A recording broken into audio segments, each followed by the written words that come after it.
आप सुन रहे श्रीमद् भागवत गीता। अपनी प्रतिज्ञा के अनुसार विज्ञान सहित ज्ञान का वर्णन करते हुए भगवान ने चौथे से छठे श्लोक तक प्रभाव सहित सगुण निराकार स्वरूप का तत्व समझाया। फिर 7वें से 10वें श्लोक तक सृष्टि रचना आदि समस्त कर्मों में अपनी असंगतता और निर्विकारता दिखलाकर उन कर्मों की दिव्यता का तत्व बतलाया।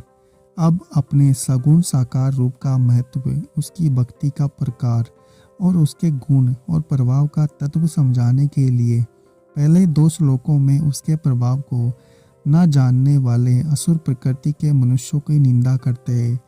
मेरे परम भाव को न जानने वाले मूढ़ लोग मनुष्यों का शरीर धारण करने वाले मुझ संपूर्ण भूतों के महान ईश्वर को तुच्छ समझते हैं, अर्थात अपनी योग माया से संसार के उद्धार के लिए मनुष्य रूप में विचरते हुए मुझ परमेश्वर को साधारण मनुष्य मानते। वे व्यर्थ आशा, व्यर्थ कर्म और व्यर्थ ज्ञान वाले विकसित चित्त अज्ञानी जन राक्षसी, आसुरी और मोहिनी प्रकृति को ही धारण किए रहते हैं। भगवान प्रभाव न जानने वाले आसुरी प्रकृति के मनुष्यों की निंदा करके अब सगुण रूप की भक्ति का तत्व समझाने के लिए भगवान के प्रभाव को जानने वाले देवी प्रकृति के आश्रित उच्च श्रेणी के अनन्य भक्तों के लक्षण बतलाते हैं। परंतु है कुंती पुत्र, देवी प्रकृति के आश्रित महात्मा जन मुझको सब भूतों का सनातन कारण और नाश रहित अक्षर स्वरूप जानकर अनन्य मन से युक्त होकर निरंतर बसते हैं। अब पूर्व श्लोकों में वर्णित भगवत प्रेमी भक्तों के भजन का प्रकार बताते हैं। वे दृढ़ निश्चय वाले भक्तजन निरंतर मेरे नाम और मेरे गुणों का कीर्तन करते हुए तथा मेरी प्राप्ति के लिए यत्न करते हुए और मुझको बार बार प्रणाम करते हुए सदा मेरे ध्यान में युक्त होकर अनन्य प्रेम से मेरी उपासना करते हैं। भगवान के गुण प्रभाव आदि को जानने वाले अनन्य प्रेमी भक्तों के भजन का प्रकार बतलाकर अब भगवान उनसे बिन श्रेणी के उपासकों की प्रकार बताते हैं। दूसरे ज्ञान योगी मुझ निर्गुण निराकार ब्रह्म का ज्ञान यज्ञ के द्वारा अभिन्न भाव से पूजन करते हुए भी मेरी उपासना करते हैं, और दूसरे मनुष्य बहुत प्रकार से स्थित मुझ विराट स्वरूप परमेश्वर की पृथक भाव से उपासना करते हैं। समस्त विश्व की उपासना भगवान की ही उपासना कैसे है, यह स्पष्ट समझाने के लिए अब 4 श्लोकों द्वारा भगवान इस बात का प्रतिपादन करते हैं कि समस्त जगत मेरा ही स्वरूप है। क्रतु मैं हूँ, यज्ञ मैं हूँ, सौदा मैं हूँ, औषधि मैं हूँ, मंत्र मैं हूँ, घृत मैं हूँ, अग्नि मैं हूँ और हवन क्रिया भी मैं ही हूँ।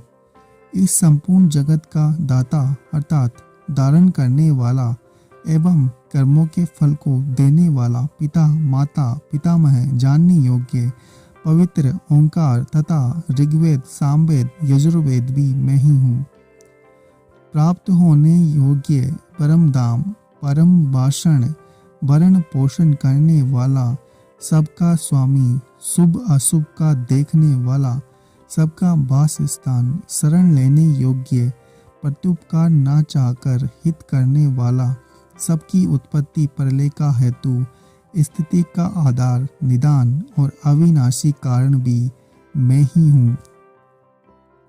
मैं ही सूर्य रूप से तपता हूँ, वर्षा का आकर्षण करता हूँ और उसे बरसाता हूँ। हे अर्जुन, मैं ही अमृत और मृत्यु हूँ और सत असत भी मैं ही हूँ।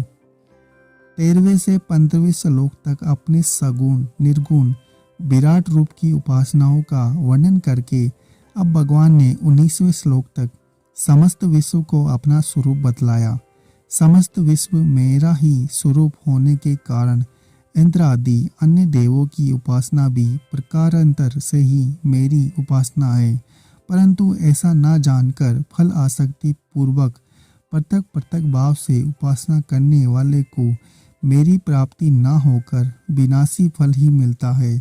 इसी बात को दिखाने के लिए अब 2 श्लोकों में भगवान उस फल का, उपासना का फल सहित वर्णन करते हैं।